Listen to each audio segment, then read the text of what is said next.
This episode of the podcast is brought to you by our partner, Audible. Yes, it is. So we are partnered with Audible. That means that if you are looking just to check it out, you don't want to put your card in and just take the dive. You can get 30 days for free on us. If you go to audibletrial.com/JATG or click the link down below, you'll be taken there. You can sign up for 30 days for free and just test it out. Like there's a lot of stuff on there that you can get for free, a lot of Audible exclusives. But what I really like about Audible is that out of the hundreds and thousands of audiobooks that they have, if you decide to purchase something, that is yours forever. Like if you decide not to carry on your subscription or you want to take a break or whatever it is, you can always go back and listen to that book whenever you want through the app on the internet. Doesn't matter because it's yours. So once again, you can get that for 30 days for free on us if you go to audibletrial.com/JATG.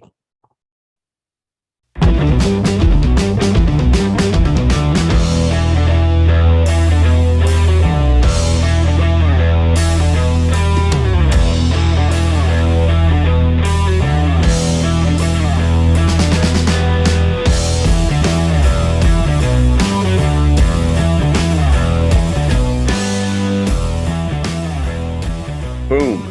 That's us. Johnny the Greg. Hey. We are live. How is everybody doing out there?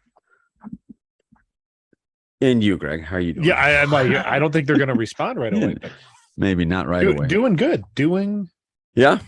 good. Yeah. So this was kind of a football weekend, and Greg and I like to talk about maybe 15 minutes of football, but a lot kind of happened starting Thursday night. Well, and not just football, like the game. So we'll talk a little bit about the outcomes of the games, but then like there's some football surrounding things. Yeah. So if you're not a football fan, that's fine. I think you'll still have the opportunity to chime in. Because these are actual decisions outside of football. Yeah. But they are the people. Let's just jump into it. Let's just go from Thursday night, I believe it was. The Miami Dolphins when they played the Miami Dolphins when they played. Yes. That was the Thursday night game. Yep. Tua, I'll just say Tungaloa. I don't even know if I got that right. Yeah. But the quarterback for the Miami Dolphins took a real, I wouldn't say a scary hit. He took a hit that I've seen a million times, but I did not see a body react to it the way he reacted to it. Yeah, so it brought up a lot of. He did what's called fencing. For anybody that does not know what fencing was, fencing is not the sword thing. It is it's what your fingers do when your brain has traumatic impact. It he did one of these like lockup things. Yeah. Your fingers.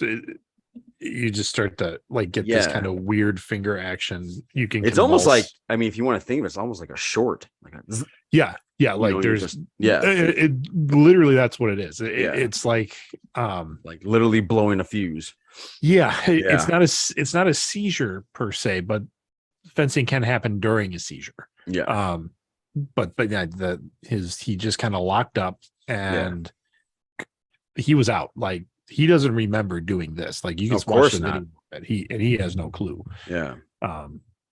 It's a scary thing. It is. Yeah. I really don't think look, I'm not going to go into like the NFL hid it for years. Of course they did. It would hurt the bottom line. That's been proven. Yes, it's been proven. I'm not here to justify that. I don't think with a sport like this, you can totally take that out of the game unless you play flag football. No, and even if you play flag, there's a chance you're going to get popped in the head. Yeah. I mean, the one thing you kind of mentioned before, like it didn't look like he got hit that hard. Right. Like it wasn't like one of those bone crunching hits where a guy comes flying in and just decleats somebody. It wasn't that kind of hit. Right. But I think it does speak to the idea that what didn't look like a big hit was actually a big hit, which means there is that much force that these guys, because it was a sack situation, like a lineman broke through and sacked him. Mhm. But that's how much force these guys are playing with, that even what looks like something insignificant Yeah. is a whole lot. That's a freight train. Yeah. Like what's the Well, average defensive lineman? What, 300 pounds at least? yeah, You think? and it's different now. Now they run like 4.4 speed, like not 4.4. Yeah, Like now they're like 4.8, 4.7 speed. right. They're freaks So, of nature. They're and like, that's for those that you don't know, that's running 40 yards in 4 seconds. yeah. That's 10 yards a second almost. So I mean, so I yeah, want you, for the audience out there and for everybody that doesn't put this in perspective, because after a while you almost become numb to it, numb to a hit. mhm, What I should say, numb to watching a hit. yeah, And if you can imagine you and your buddy, I don't know, one taking 10 yards between you two, and you guys running to a point and colliding as fast as you two can go. Now, maybe yeah, you and your friend are super slow, but you're going to feel something when you when you hammer into something. Now, add the idea of your mostly muscle and you run a lot faster yeah. and you got equipment on. It's going to rock you. It is. And that's, I think one of Emmett Smith, running back from the 90s, said it's like getting in a car crash Yeah, it every Sunday, is. or like, It 20 car numerous, crashes every. numerous car crashes. Yeah. Yeah. There's, I heard I think it was a professional lineman. I cannot remember who it was. But he's like, here's the thing. You're playing, if you played high school football, you know what it's like to take a big hit. I mean, everybody Yeah. gets jacked You get usually jacked at least once. because usually you did the Oklahoma drill. You would know Yeah. I don't know if they do that anymore, but that they don't. I heard it's like a no now. because it's dangerous. I mean, that's we did it, but we, it was dangerous. But Also, back then, even Greg, we weren't fast. So no, I was when I mean relatively, like we were not NFL fast, No. So no. so it's sometimes that's a big part of it, we So weren't finely tuned athletes. no, what this guy said, he's like, take your hardest hit that you ever experienced in high school, your absolute hardest. That is kind of maybe the average hit that you're going to get in a college game. And then from that career, you take the hardest hit you ever had in your entire college career. That is the average hit that you're going to take in a professional game. Yeah. Like that's how he scaled it up. Yeah. So Tua got, and here's the thing, he got knocked out on Thursday night. That's where he did the fencing and yes. When he did get back up, he took like 4 steps and fell over again. And they're like, whoa. No, that didn't happen Thursday night. Oh, that was Thursday. Okay. So that was the game before. That was the game before. Yep. So okay. Sorry. That was my point. And like, he got knocked out like severely on Sunday's game. The game before Thursday night. The game before Thursday yes, night. Yes. So Sunday's game, he got knocked out. Got up, stumbled. They went, hold on. A doctor checked him out, cleared him to play on Thursday, where he got tackled again, sacked. That's where the fencing happened. And they're like, oh, you're out of the game. And they took him out of the game. And then there became like an investigation. Well, yeah, Like, because what happened here? Obviously, from Sunday to Thursday is not enough time to recover from a concussion. No. Yeah, and if you're not in concussion protocol, then no one's checking on you for the next 4 or 5 days. Yeah.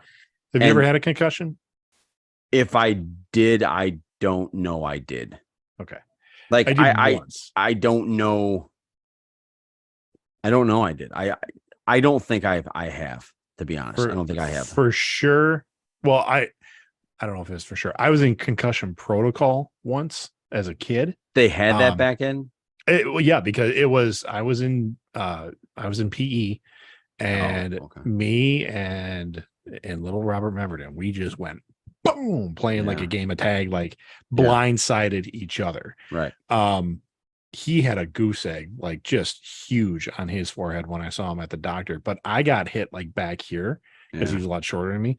And he hit me like in the back of the ear, like in that spot. And so the doctor was more worried about me than he was Robert. Robert got hit in the front of the head, which is actually pretty tough. Pretty tough.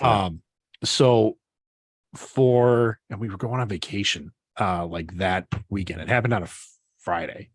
And that weekend we were going up to our friend's cottage on a lake.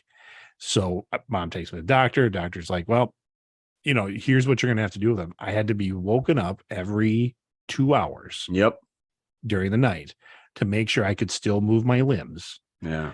I could not eat hard foods, which was rough because do you remember the glory of Pizza Hut back in the late 80s?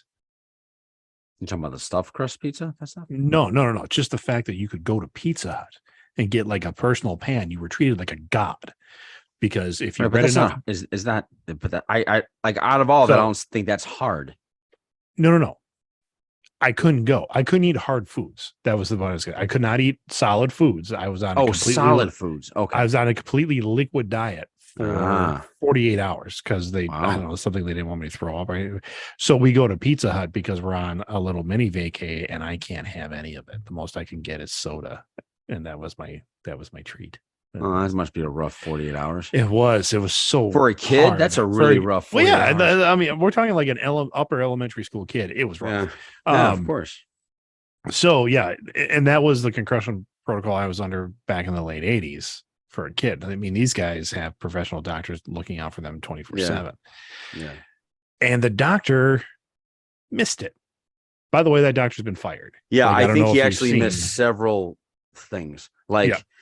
Well, I think there's all these like, hey, if you miss it here, there's always this. And then there's always this if you miss these first two. And it's like he missed them all or something. He missed, whatever his checkbox was, he didn't do any of it.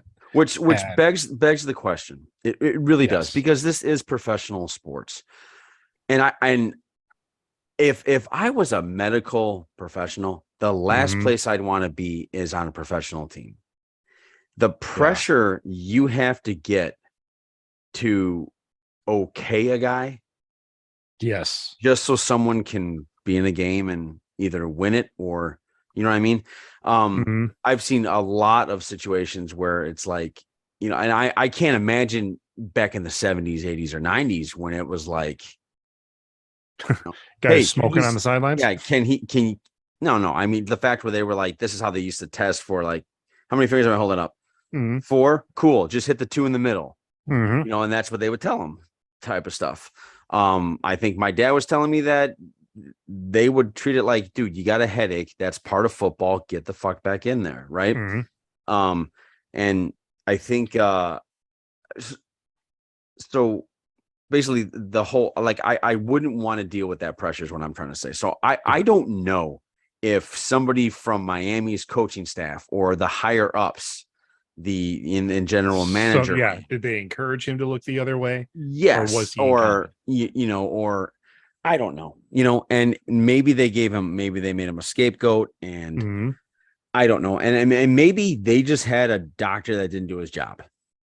Plain and simple. Maybe it's as simple as that. I don't know. I just know that the concussion thing's not going to go away. No.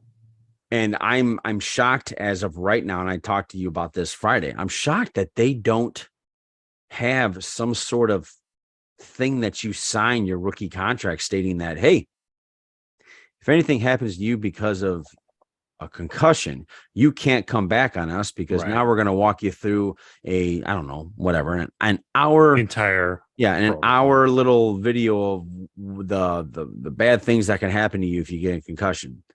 And now that you're fully aware, sign here and saying basically that you don't, like, you're not going to come back at sue us. The league. Yeah, I'm shocked that a business like the NFL has. You understand the risks moving forward. Do you still want to do this? I have to do that when I go to the Dells and want to go on a zip line. Yeah, exactly. That's 8 feet off the ground. Exactly. That if I fall, I'll get a bruise. Right. But other than that, you're not going to die.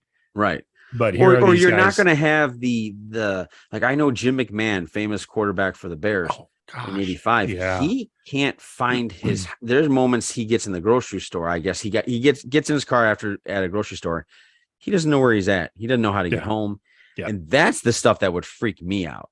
Correct. Like, you know, you know, I'm not saying dying doesn't worry me, but I'm saying like, what's worse? Yeah. Not, you know, I have a son, and when a former football player has a son, he envisions certain things. yeah, of course. One of those things was, I'll get to see my son play football. Yeah. Like, I'll get to see, like, maybe will he be a lineman? I don't know. His dad was. That'd be kind of cool. I mean, that whole thing. Mhm. And then my son got older and had absolutely no interest in football at all. And there was a part of me that was like, oh, like I wanted to see my son play football. But then I see shit like this, Yeah. or I see like a high schooler who gets his knee, rotated 90 degrees the wrong way, or something like that. And I'm like, no, I'm good. Like it's okay. Yeah, that's for real. I would always, there was a time, let me put it that way. There was a time when if I heard you say that, I would have rolled my eyes. I was like, oh God, because there was a time where I thought, okay, they're making a big deal out of it because I think for the longest time, people have been trying to knock down the NFL in terms of, because it does not matter. They for a long People time are going to get hurt. They've been Teflon, is what I mean. They've been Teflon. Like nothing that happens in that league is going to stop people from watching their team. Right. It's just not.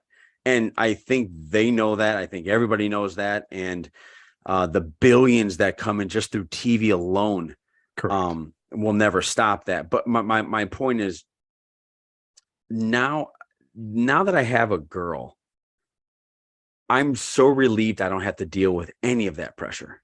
Like there's nothing in like because I've had people come up to me saying, hey, if you had a son, would you let him play football? I would let him play flag football up until high school. And then I would have to go. I would literally walk up to the coach and I would ask him, what's more important to you, fundamentals or wins? And if he told me like winning's more important than teaching the kid fundamentals, sorry, son, you're not playing. Because if they're not going to teach you to properly tackle, then I'm not. It's not worth the risk, kid. It's just not. Especially since there's a chance, like, no offense, Greg, but your child or my child most likely will not be in the NFL. Like the shot of them going there wouldn't have been in the NFL. So the risk in high school isn't worth it. Does that make sense? You're right. I mean, and I'll be the first to say what I learned from football was actually a pretty significant part of my educational experience, but that was the coach. My nephew, who plays for the same hometown team that I played for, I hear about what his experience is like, and it is not the same. Like my coach, who to say he left the building would be a bit of a misnomer because they've called him back to be like, could you come help out? The guy's like in his 70s, totally retired, but they still want him to come back and help out because the kids aren't getting what I got out of football. The idea of, what do you mean? Like what? Just all the lessons that you hear that football is about, like the Rudy lessons, the perseverance, the teamwork. I see. Okay. I mean, all of that, all those kind of things. What it were originally supposed to teach you. Yeah. Yeah. That you want kids to get out of sports. Yes. That coach is the analogies of life. Yes, he's not doing that. He's about the wins. If a kid gets hurt, he doesn't give a shit. It's not like he's out on the field like, hey buddy, how you doing? He's on the sidelines yelling. Okay. So in his world, he's Bill Belichick. From what I understand, yes. Yeah, okay. And there's community politics involved, there's school politics involved, and I'm like, that guy shouldn't be a coach. But we did have one. Tony came on here and he's like, soccer has lots of concussions too, which is very true because very true. I mean, again, and I know you're not a soccer guy, and really I'm not either, but I appreciate the sport for what it is the idea that they're kicking that ball, I don't know how fast, but pretty damn fast. And then they got to bounce it off their head every once in a while. I'm like, that's got to be. Yeah, no, I've heard they actually have a lot of concussions. Like that's a problem there. Do you know what concussion rates for rugby? I mean, that's a pretty high impact. I've heard it's actually, no, it's not that high. I But would that's what Google I'm that real trying. Like, quick. what are they? I'm gonna try to see if I can You find know that what's funny? because There was an NFL player when he was asked on ESPN, what should the NFL do about this? And he said, don't play with helmets. And they all yeah, looked at him. They went, what? And he's like, don't play with helmets. He goes, you'd be surprised how many people think they're indestructible when they put that helmet on. that's a good point. And when you take that helmet off, you tend to slow down. You tend to, I mean, don't get me wrong, these people would be popping in their heads, but I don't believe rugby's very high in the In so this was concussion. I did a big concussions in rugby versus American football. That's what I did Yeah. a search, and they did a comparison in NCAA or Okay. collegiate levels. And it looks like it's about three times less than American football. I think a lot has to do with that damn helmet. And I'll be honest, when I heard him at first say that, I said, Mhm. well, that would suck. That'd be all the cool, like that's the coolest part of the uniform is the helmet. And I think that's an actual thing. I don't think I'm the only one that thinks that. Well, I, that's I true. I think I think the people that are trying to sell the sport are like, no, you Mhm. can't take the helmet away. The helmet's like it's like the symbol. It's the logo. It's like the flag you wave. It's Yeah. so but And I mean, again, in this quick search, there are the first study that comes up says it's three times less. As I scroll down the first page, eventually we get to like the Reddit level, which isn't always as reliable, where can they're you like, no, it's about the same. So, obviously boxing. I think boxing would be a huge one. But can uh, you type up or Google real quick like I get figure out how you would type out like sport with the most concussions. that's what I'm going to type out. Yeah. Cause I'd be interested in knowing if like hockey would be the same or Well, obviously, the world is, because hockey, they're going faster than on an oh, yeah. NFL field, right? It says boys football was still, Boys football? to, yeah, that's what it says. I mean, because it's So like taking high in, all, school we're talking yeah, about? it's taking in all sports. So, yes. Okay. Overall, the data showed that three sports where the highest concussion rates were boys football with 10.4 concussions per 10,000 athlete exposure, girls soccer with 8.19 per 10,000 athlete exposure, and then boys hockey was 7.69 per 10,000. So because of the highest amount of people, like if you're taking a broad thing, They everybody in took, the nation that plays girls soccer and boys football and boys hockey. Okay. It's also that's the part where it's not very fundamentally sound most of the time. could be Yeah, it's just I don't know how to show these. you how to block. I just know how to draw up a really cool play. Yeah. So these Type thing. these are rates. This data was taken from 2013 through Okay. 2008. That was So at it's the height of when everybody was like yelling about well, concussion. sure, yeah. Yeah. Yeah. And I even saw. I mean, the game where I saw Tua like get annihilated. Well, not Yeah. annihilated. Well, but get taken He out of got the his game head for a is hit concussion. both Yeah, times. Both times yeah. his I head mean, his bounced off head the bounced turf. off. Yeah. They were saying they're like the NFL is now 3D printing helmets specifically for players. Like what they take a scan of your head Right. and depending on the position you play and where the highest impact rates are, they are creating that helmet to fit that player. So they've taken steps, Right. but Do you know what they wear in practice? Have you ever seen those things? They usually show them during. there's still like a hood, like another padded Yeah, hood another on it. like Yeah. padded, and they usually only do it for like the front seven, for like Yeah. the linemen and the D line and the linebackers. Mhm. Nobody else has those things. Well, But and in the NFL, like they don't practice full pads no, against hardly each ever. other Which would explain ever. why tackling sucks. But Yeah. I mean, and that's they like you've got your practice squad. Nobody puts on full pads. right, Like they don't have a full pad practice anymore. right, yeah, And that has trickled down into high school, where I know, again, this is all coming from my nephew in the conference he's in here in Southern Wisconsin. Um, he does a full padded practice on, I believe, Wednesdays. And that is the only day that they are a full go, full Jesus. contact. Yeah. For Yeah, us, you I and mean, it was all the time. it was uh m- especially if you were an underclassman, it was Monday, Tuesday, Wednesday, and then Thursday was, you still had all your pads on, but it was like a half speed day to save the Yeah. varsity for Friday. Yep. But you were putting on pads and getting the shit kicked out of you because you were the practice squad Yep. for the varsity. Yep. And so you were getting beat up on the varsity, except for the days that you had a game. And then if you had a game, it was still, you ran through practice. Well, no, I mean, we were still getting beat up pretty bad. And then you had to go play a game. Yeah.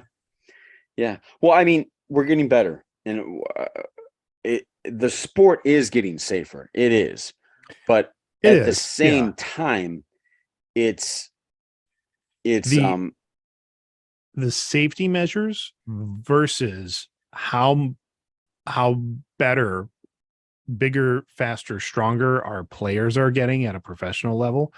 I don't think it's keeping up. Like not only when, is that not keeping up, your body. That's why ACLs are so common now, yeah. I mean, again, to because your take it back joints to, are like, what? Snap.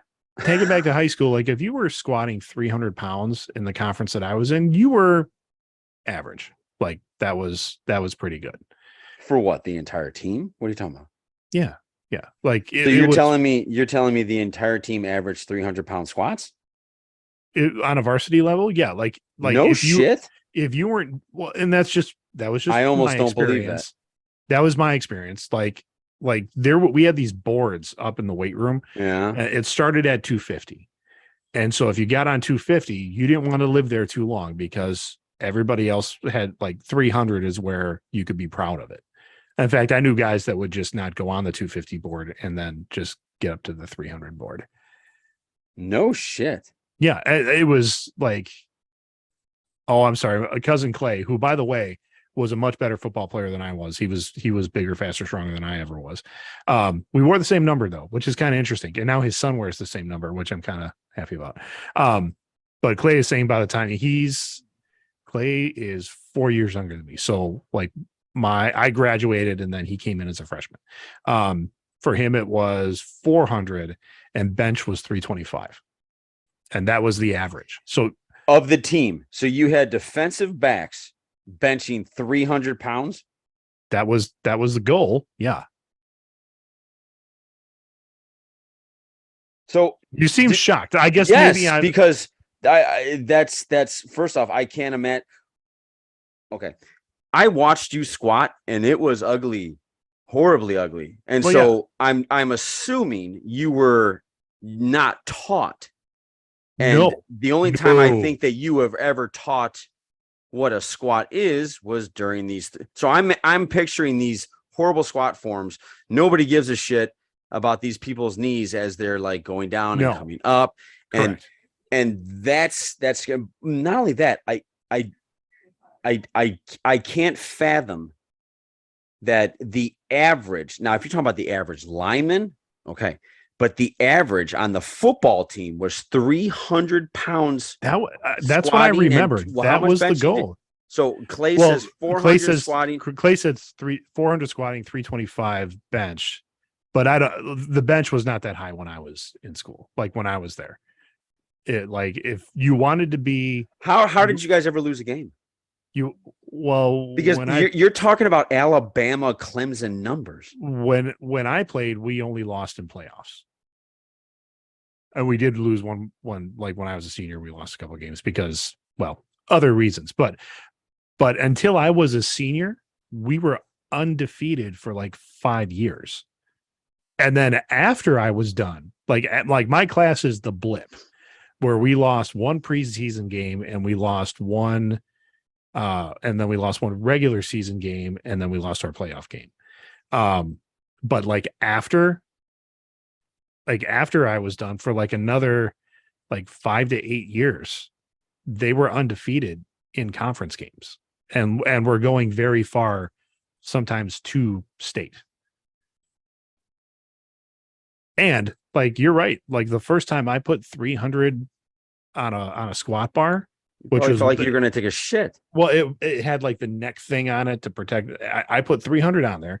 Oh, wait a minute. You did the neck thing? They had that. Yeah, there was like the towel, the Oh, okay. Oh, like a neck roll. all right, I misunderstood. Yeah. So it was behind the neck, and I lifted it up. I stepped back. I had a bench underneath me. I bend my knees to start to go down. My knees buckle. I hit the bench, and all that weight falls forward onto the bar, like the squat rack. Right. And my coach goes, "Well, I don't think you're ready for that yet." And then I had to do some more. So like I was in the 300 workout. There was like, okay, if you're squatting 300, here's your reps, here's your sets, here's your weight. And he's like, once you get up to 325, we'll do the 300 max test again. Okay. Jesus Christ.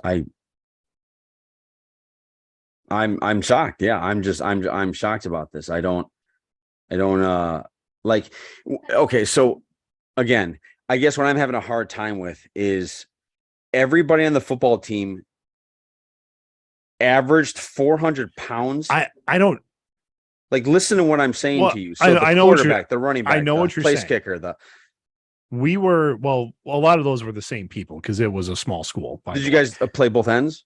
Both sides? Sure. Yeah. Okay. Yeah. We played both ways.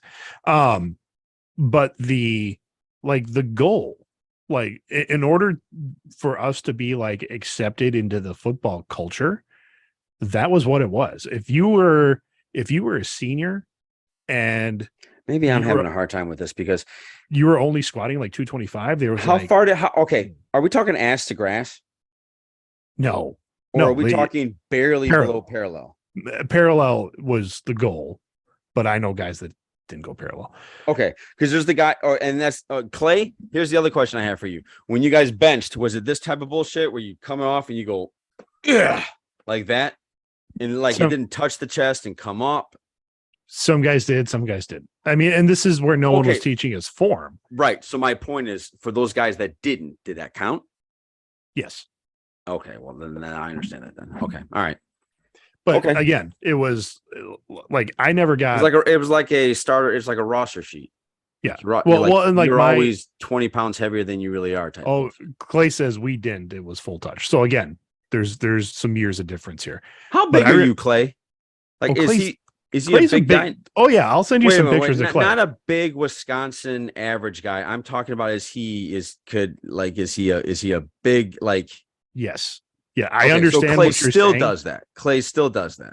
I don't know. Maybe he still does. I mean, I would say he's closer to still doing it than I am. Clay also said we couldn't arch our backs either. Our guys arch their backs all the time. Actually, arching your back is not a bad technique. Actually, there was a time where they're like, no, you can't arch. Yeah, I know. They think it's bad for you. It's actually not. I was shocked because it looks fucking weird when they do that. When they're I see powerlifters do that now. Yes, yeah. Yes. It's like that's actually like Olympically okay or something like that. Like it's a technique. It's a weird looking technique. Have you ever seen those guys where they look like the freaking St. Louis? It looks like a freaking bridge. Like I always thought the physics of it were different. Like it somehow changed how you lifted the weight. But yeah, there's a lot that actually goes into it. Like I used to bench this way. So when you're benching, instead of being like this, you're like this. And so wow. We did. You guys must have been massive. So did the Badgers just fuck? Why weren't that entire team again? But the fucking like recruited by Wisconsin Badgers? Most of our football players were like recruited. Like, hey, do you want to come to? I mean, like D1 shit. No, I mean not a lot of deal. We had one guy who was a year older than me, named Jared, and he ran a 4.3, 4.4, 40, and was solid muscle. He wasn't tall, but he was our running back. So like he had 1,000 yard. Like what was that guy from Whitewater? John D'Amato. Yeah. Did you ever bump into him on campus? That fucking dude was like a muscle hamster. He had no neck. Yeah. Yeah. And John D'Amato. So Jared went to, I think first he went to like one of the Dakota schools, like South Dakota or something like that. Okay. I mean, and played. So like division, you were in all the divisions, 1, 2, 3, maybe. Like I'm talking about your school, like your players. Oh, well, yeah. I mean, they dispersed. down to like one, like my brother was recruited by like Dubuque. Like they were interested in him as a defensive end. So yeah, I mean, I'm blown away by that. We were big kids. Like we had yeah, no shit. The Shrine Bowl. Do you remember that? The Wisconsin Shrine Bowl. That's like the best kids. We had a Shrine Bowler usually every year. You had a Shrine Bowler, like a guy that like they would pick somebody from our team to go to the Shrine Bowl. Okay. Like I would think it'd be half the team.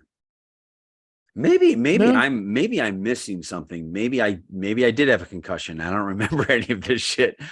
I don't remember anybody in our team ever squatting 400 pounds. Really? Absolutely not. We had kids doing 500. We were actually our team was kind of like the Oregon Ducks. We were all track people. We were all fast. But a kid in my brother's class, he was doing 500. A year below him, there was a guy doing 500 squats. Now, were they correct squats? Probably not. We didn't have anybody teaching us that. But this, and this is why I threw my back out when I was 20, I would imagine 24. Throw 300 pounds on your back and you can't squat right. Yeah, absolutely. I was stacking plates up, and that's where I'm like, yeah, this was bad. This was a bad idea. And we never stretched. Probably. Yeah, I was gonna say you probably never properly warmed up. You never properly. Yeah, not really. Sure. Not really. They got smarter as I went on, but anyway. This is a whole lot of conversation about how I used to. No, I'm shocked by it. I would love to talk to. Is your brother on right now? Like, how much is his son? I don't see him on, but Gert, if you're on, let us know what CJ's doing for weights. But no, let me know what the average of the team. Yeah, I mean, I don't remember what Gert was benching. You guys ran a lot, right? Like, did you lose because you took on a team that passed a lot or something? Because I can picture you guys strong as shit, but you weren't fast. Because if everybody's doing 300, we had strength, we had speed. I think a lot of the times we got out coached, or we were mentally outplayed. Like one of the games that we lost, the game I played at Camp Randall, and I don't remember all the specifics of it because that's not where I put my memory bank in, but they threw a defense at us that the blocking scheme was just difficult for us to get down. Like we knew how to block against, like these 4 different types of defenses, which is the 4 types that we usually saw. Yeah. But then they started doing stuff like, they'd have 2 down linemen and then guys in the backfield or whatever it was. Yeah, they were probably doing 3-3-5 stack or something. They had That's a really tough defense. They had so many different looks that we had a hard time blocking that. Mm-hmm. Like it would be like, because like as a tackle, I knew, okay, I go to this guy on this play. Well, that guy's not there anymore. Well, where did he go? Where's the guy go? There's still 11 guys on the field. Yeah. Well, that guy that they put there, which, he would shift all the way to like the backfield. And I'm like, well, I can't run out there and get him. Like, where do I go? Right. And they would switch up their looks enough that we just couldn't. Yeah. I get it. I've been through those. And the game, that specific game, our Camp Randall game, when defensively we held them to like a negative, I want to say 5 or 6 yards rushing that game, but they could pass on us all day long. Like it was our secondary couldn't get the coverage down. Yeah. So we ended up losing, which was the first game my hometown Broadhead had lost in like, I want to say like 6 years. Oh. Preseason or regular season. It was my senior year that we dropped it. And we're like, that hurts. Yeah. But that was so interesting. I didn't know that. Mm-hmm. So yeah, we were big kids, big farm kids. All right. So speaking of being confused by blocking schemes, the Bears, that was a rough one. That was actually the one game I was pissed because I don't know. I was pissed off. I was just pissed off. It wasn't a good look. I mean, it seemed very off. And since you brought up Fields and like how he is, how long he holds, I really saw that today. Yeah. like really saw. There were a Yeah. couple times I'm like, why? He's, you know, There was one I remember specifically, one out in the flat where he could have gotten 6 yards. All he had to do was throw it to the tight end, and he decided to run it. And I was like, yeah. what the fuck what are you doing? Mhm. But I think the game's moving too fast for him. I Okay. think there are moments where there was a moment where he stopped back, the pressure was coming, he stepped up in the pocket, and I thought he was going to stay there, but I saw him take his eyes off the field and just start looking for a place to run. So he's developing really bad habits because we have a really bad offensive line. I think he's 1,000, look at the line, run. I think that's what he's doing. But as bad as we played on defense, I actually saw some positivity on offense. So it's like our defense was really bad today because all you had to do against the Chicago Bears today was do a bootleg. And it's like, they couldn't do it. It's like, we never saw what that was. It was like something new to us, but I think when you have a quarterback that runs for 2 bootlegs for a touchdown, you're like, oh, but I saw some good things from Fields today as opposed to last time. And so I'm assuming if everybody's not injured by the time December comes, we might put together 1 or 2 games and upset somebody that we shouldn't. Okay. That's what I think. But I think our next win will probably be Washington. Okay. I think Minnesota's going to kick our ass. Yeah, I think so. Yeah. But speaking of upsets, I was nervous today. You almost lost to Bailey. Oh my god! What was his last name? Zappy. Bailey Zappy. 3rd string quarterback. Yeah. And but I told you, looking good though. He looked good. I don't know if I told you this or not, but get used to this, Green Bay. This is how you want to win games this year, actually. Like your coaching staff. This is what they want to do. So because your wide receiver started actually like the 87 dude, he started figuring stuff out. So I think again by December, you guys might hit your. Well, I almost didn't get my victory bloody, so clink cheers to that because I was like, oh my god, I gotta. Well, that's Bill Belichick. He'll do that shit to you right when you think you got him. He makes you sweat a little bit. Man, he's so good. I mean, I don't like really him. Is. When he puts together a game, he knows his football. You can't argue with a guy who's gonna break Don Shula's win record. I mean, you can't do that. You can't underestimate. Do you like? I don't think he's going to. How far is he? Did they talk about that close. Today? Yeah, he's close. Oh, did they? Okay. Yeah, like if he. That's probably why he's still there. Yeah, like they're saying like he'll have a couple more. Like this will be the last time you ever see Bill Belichick and Aaron Rodgers play each other.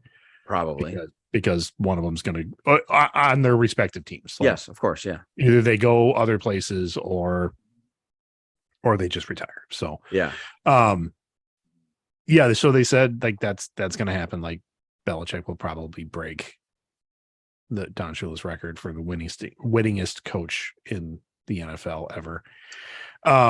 But it was like I don't know what exactly was happening. They were just getting beat on certain plays. Like it was just weird. It was a weird football game to watch for me. I think I heard a report saying that because they're bringing along these new wide receivers for you guys, that you're gonna win in the beginning, like because in all honesty, since it feels like Rodgers didn't play a thing of preseason, did he? No, I don't. Okay, so this like September was his preseason. Yeah, he's still kind of warming up. You can see there's moments where they're clicking, and then there's moments where they're way off, and then there's moments where they click. Yeah, Rodgers threw an interception. He threw a pick six. Yep, and that is only in his entire career. That's only happened 3 times at Lambeau. That he threw a pick six. Yes. And you're like, wow. Yeah. But you could tell he's getting frustrated. He's a competitor. I get it. There's at one point, Patriots had 12 guys on the field, maybe even more, because they were like sprinting for the sideline. And he wanted to get him. He wanted to get him. Yeah. And they still had the mics hot on him. And you hear Rodgers go, snap the fucking ball. I mean, just like he was hot. And the announcers were like, ooh, yeah, there's Rodgers, he's a competitor. He really wants stuff to happen. And sometimes language gets a little colorful. And you're like, yeah. How come you're cool with that? But if Brady says fuck, you're all upset. I'm not cool with that at all. I think that's hilarious as shit, man. I don't know. I'm a little more accepting of Brady than when I was 4 years ago when I told you that. Has it been 4 years? At least, yes. Right. Well, hey, since I've had a little girl, everything's a blur. The one thing that I've never seen Rodgers do is grab a teammate by the face mask and get up in his grill, so swearing at him and stuff. But yeah, Rodgers is almost worse because he'll yell that at you out in the field and then go to the bench and not look at you again or talk to you for like the rest of the game, which isn't good leadership either. I'm not going to go down the leadership. No, we're not doing that. Yeah, but we're not doing that. But it was a tough. I mean, I expected it to be a blowout today, and it was not. So it was rough. It's kind of weird, actually. If you're watching the NFL, if you watch other games, nobody's blowing out anybody really. No, like it's weird. It's turning into the NBA where you're thinking like, oh, hey, the Bulls are up 50-12. Ha, we got this game. And it's like 89-89 at the 4. You're like, what the fuck? Like, what happened? Come back later and you're like, ooh. Yeah. I mean, I'm sure there's been a couple of blowouts this year, but what do you consider a blowout? If another team is up in the 50s and you're stuck in the 20s, I think I consider that. Yeah, of course. Okay, yeah, that's a good one. If you're over 20 and the other team is still in the single digits or like one touchdown. So you mean like by 20? So if you're by 20, if you're over another team by 20, maybe, yeah, 3 scoring plays. If you're like 2 touchdowns and all I'm saying is. I don't feel like I've watched really good football this year.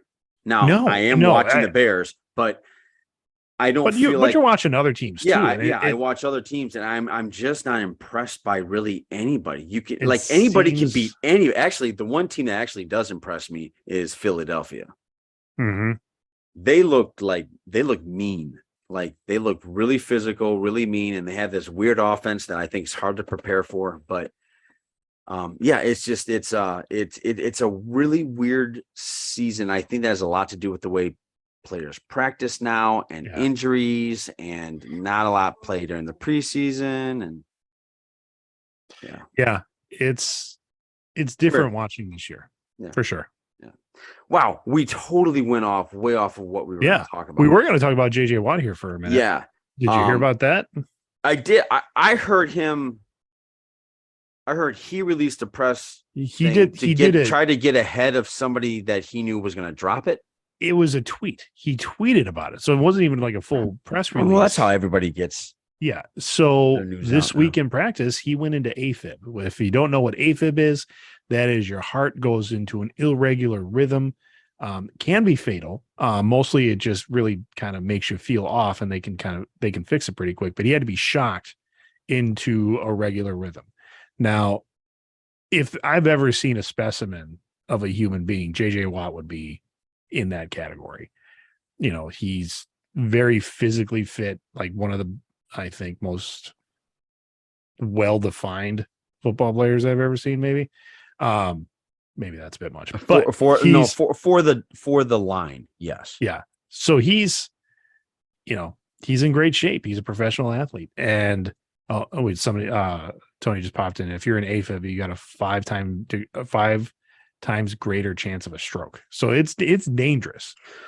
And I think as a 30-something-year-old man, he went into AFib. I think JJ Watt is a cautionary tale because I think literally I'm a fan of him too. I don't think I'm as big of a fan as you are, but he's a hometown boy. I'm a fan of his, but he needs to retire.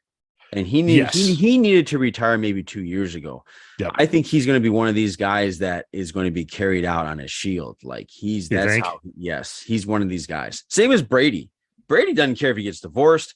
Brady doesn't care Yeah. what the hell is going on. He just wants to continuously play football, and it does not matter. Like, I think that guy is seriously in love with football, and everything else is secondary. And but I there's guys like that, and I think JJ Watt's definitely one of those guys where somebody in his family has got to tap him on the shoulder and I go, think, JJ, and that's where I think we're at. I mean, I gotta go, haven't buddy. met his family. Like when I say he's a hometown hero, like the next town over is Yeah. where he He grew hangs up, out, right? Yeah. and like his summer home is there, and like I know the restaurants he goes to. People have seen him there, and he's just like a really cool community member. So I think there's like people that know his parents. They're like, no, they're about ready to have a sit down, and his brothers are kind of in the same. They're like, JJ, you're like in your mid-30s now, I think. Yeah. He just You want to enjoy your 50s? You might want to step away. He got married not too long ago. Either his wife is pregnant or he had a kid already. I'm not entirely sure about that one. But like if he doesn't have a kid already, he's got one on the way. Yeah. And that's one of those, like, if you're going to AFib now, and I mean, I think he's hurting from, he had so many seasons where he had to sit out because of various injuries and stuff like that, that he just wants to. He's had 2 back surgeries. Yeah. You know, knees, it's like, I mean, all this other stuff. And you're like, yeah, another dude was Gronkowski. Yeah. Like figure out your post plan, your post football plan. And then you got to run with that. Like whatever it is you're going to do. I mean, he's a fantastic humanitarian. Like he, has done a lot of stuff with different organizations. So I don't know if that's where he's going to continue his career, is just doing humanitarian work, but like he can figure it out. Yeah. Someone just needs to sit him down and be like, you need to have an exit plan here. Yeah. He needs to leave. He needs to go. And I mean that not like I hate him. I mean, like, I don't want to see one of these things when Houston has all their heroes come back, like how the Packers, and when we were there, how all those Packers came out. I don't want him to be the Jerry Kramer. Yeah. Where they had to wheel him. I know Jerry Kramer is like 70. Yeah. But Jerry can't walk anymore. Right. But if JJ continues that, he's not going to walk anymore. Right. And that's going to be, that'll be him. Or if he walks, it's not going to be pretty. Yeah. So, yeah. Wow. So that was JJ. And then the Badger coach got fired today. Like an hour before we went to air. Yeah. Yeah. And I am baffled on this a little bit. And that's it. A lot of people are like, should have happened sooner. Could have. I'm like, he's got a pretty good winning record, and he has only lost 1 bowl game in his entire career. Yeah, when you actually sent me those stats, I was like, wow, that's kind of hard to argue. But yeah, I mean, like listen to this. So Paul Chryst gets fired because they've lost 2 games in a row, and they fired him. And you're going, okay, that seems a little harsh. He's got a winning record of 67-26 as head coach. That's not even like counting his assistant coach record. So wait, is that Wisconsin? At Wisconsin. Okay, because I know he's a head coach everywhere else. Yeah, I mean, I know he's been a head coach somewhere else. Go ahead. Sorry. Where was he a head coach before? Because he was under Bielema before the entire time. Bielema left. Yeah, I thought he left and then came back, type thing. Oh, I'd have to look into that. I thought he was under Bielema, and then when Bielema left, they're like, Paul Chryst is our guy. But anyway, since his other run right now is 67-26 with the Badgers, and he's got a 6-1 bowl record. Now, granted, some of those bowls aren't, the greatest bowl games ever, but like certainly, I don't know if it's his fault. Like Mertz looks like shit this year. He looks like shit. He looked good his freshman year. That's it. And okay, Tony just popped in. The Badgers have not looked this bad in years. Mertz seemed to be an experiment gone sour. That I will agree with. He had a bright spot in a near perfect Michigan game. Since then, fingers crossed with Leo. I think it's Leonhard. Is that how you say it? No. Brian Leonard. Is that Leonard? Oh, Yeah, okay. yeah, Jim Leonard. Yeah, Jim Leonard. Yeah, Okay. he's the defensive coordinator. Yeah. Yeah. Who He used to play for the Jets. I used to watch him play for the Jets. really? He was a safety. Yeah. This year's basically shot. They've had some good recruits, but done nothing with them. They used to be so good at developing talent. Yeah. So I think that's what I've seen too. Yes. a lot less of is like we used to be like Wisconsin was a machine for offensive and defensive linemen and running and backs. now Like yeah. it was, and now I they're agree. not. I would say the past 2 years. So there's certainly more to this than just Paul Chris win-loss record. Yes. And I think that's part of it. I mean, Alvarez set up such a good program, and then Bielema had it running on all cylinders for a little bit, and then it started to slip, and Wisconsin was like, no, we don't slip. And so they got rid of No, that's not what happened. Bielema was upset because they would not pay his assistant coaches. Oh, is that what it was? And so he wanted to go somewhere else where he had what he felt was more of an opportunity in terms of paying his coaches, getting better recruits, things like that. He went to Arkansas, sucked. Let's say he went to Arkansas because he wasn't. I didn't even know he was with it.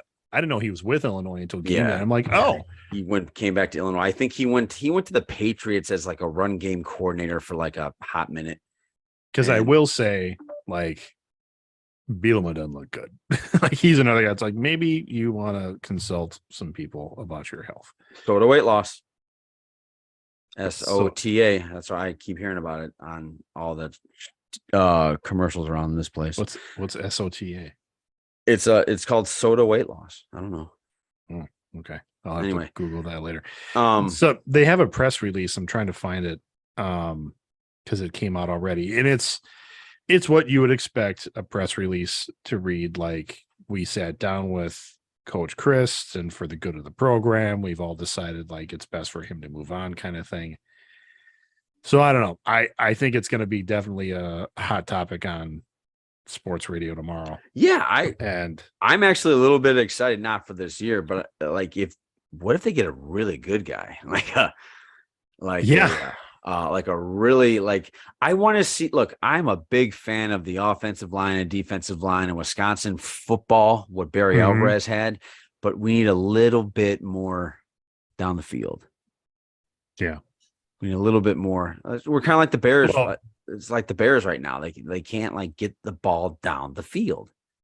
And I don't even know who's available. No, neither do I. I used to know in terms of coaches. Yeah, I don't. All this. I don't know. I don't follow college football that close because it's so huge. Like that landscape is so big. It is. It's really big. I used to know it like the back of my hand somehow. I would like it if, I mean, it would just be fitting, I think, for Wisconsin to get some of these like celebrity coaches, like a Jim Harbaugh, like not obviously. I know he, but like somebody that has that level of clout to come in to Wisconsin and just like you say, just get somebody really good to come in and or just all of a sudden brings in studs on studs on studs, and you're like, holy that shit. Is like the people that can take on Ohio State.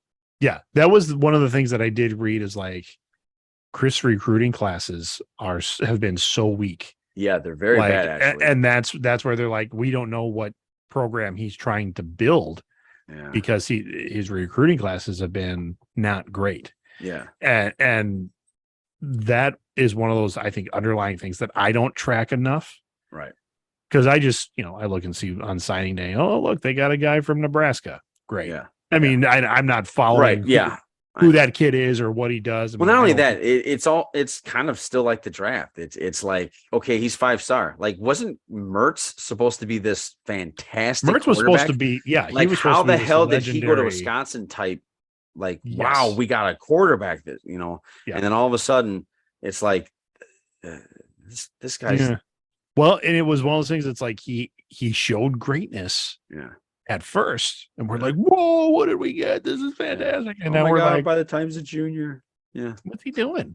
Yeah. Has he been practicing at all? Because no, it's that's not what happens. It's like when it's a pass, you're like, Yeah. Okay. And I wonder, I mean, we talked about this on a show, God, maybe a year ago, talking about the new rules in college football about how players can market themselves. Yes. So I really kind of wonder if that's going to play into how Wisconsin looks for a coach, and if that coach is going to have, or is that coach going to bring in talent to market players? Yeah. Because Wisconsin's a big name, like in football. I mean, you could do worse, I guess. I mean, I think I don't know. Would you say football wise on the college landscape, we're better than Kansas football? I want to say yes, but I got to be honest. I don't follow Kansas football to know what kind of comparison that would be. The only reason I've never seen I think I've seen them in one bowl game, one time, like a big bowl game is what I mean. Okay. Yeah. One time since I've watched college football. And it was by some he was just one of those big Andy Reid type guys. Yeah. And then after that, but the reason I asked that is because they were interviewing, or they had a special on the head coach that is turning that program around as we speak. Mm-hmm. I think they're 5-0 now, or something. They've never been 5-0 or something like that. And what I heard was he started in a small little college town called Whitewater and brought him national. Oh, that guy. Yes. And yes, I went, what? And I started watching him. I was paying attention. I'm like, that motherfucker. And then he went to some other school, turned that program around. Mm-hmm. And then Kansas hired him, and he's got him 5-0 finally. And I'm like, why don't we get that guy to be the Badger coach? Yeah, I did read. Either you sent that to me, or because it was like, do you hear about Whitewater coach? What this former Whitewater coach has done? I'm like, no.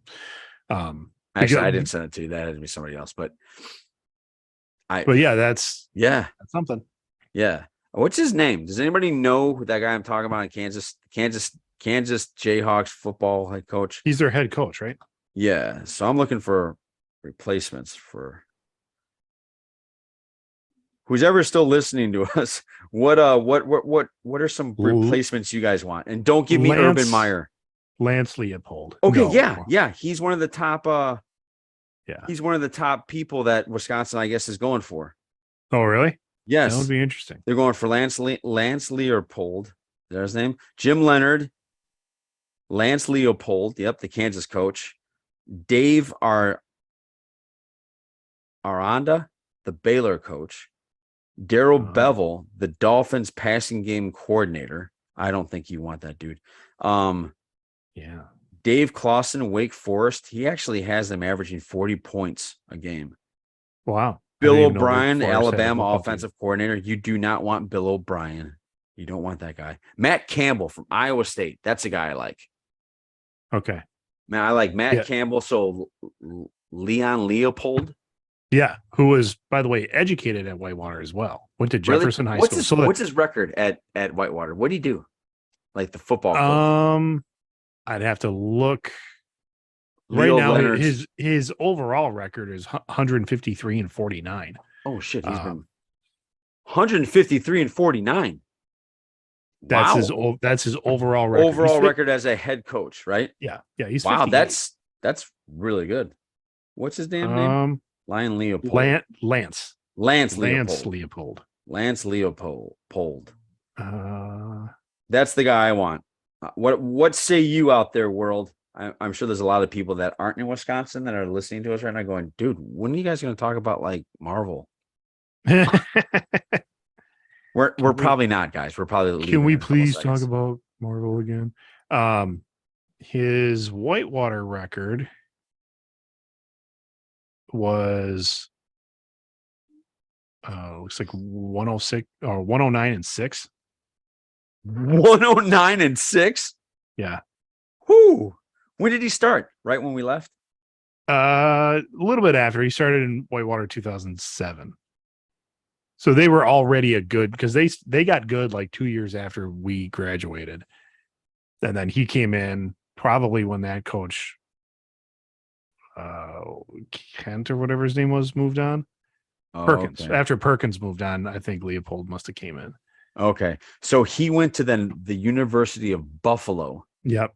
No, the Bills. Oh. No, that's not the Bills. That's not the Buffalo Bills. That's the Oh, university. I'm sorry, I'm reading it wrong. Buffalo Bulls. That's the University of Buffalo. Yep. And then now he's gone to Kansas. 2 years in Kansas, two Yeah. seasons in Kansas. Yeah. So, but he's getting recruits. They're 5-0. So, yeah. Wow.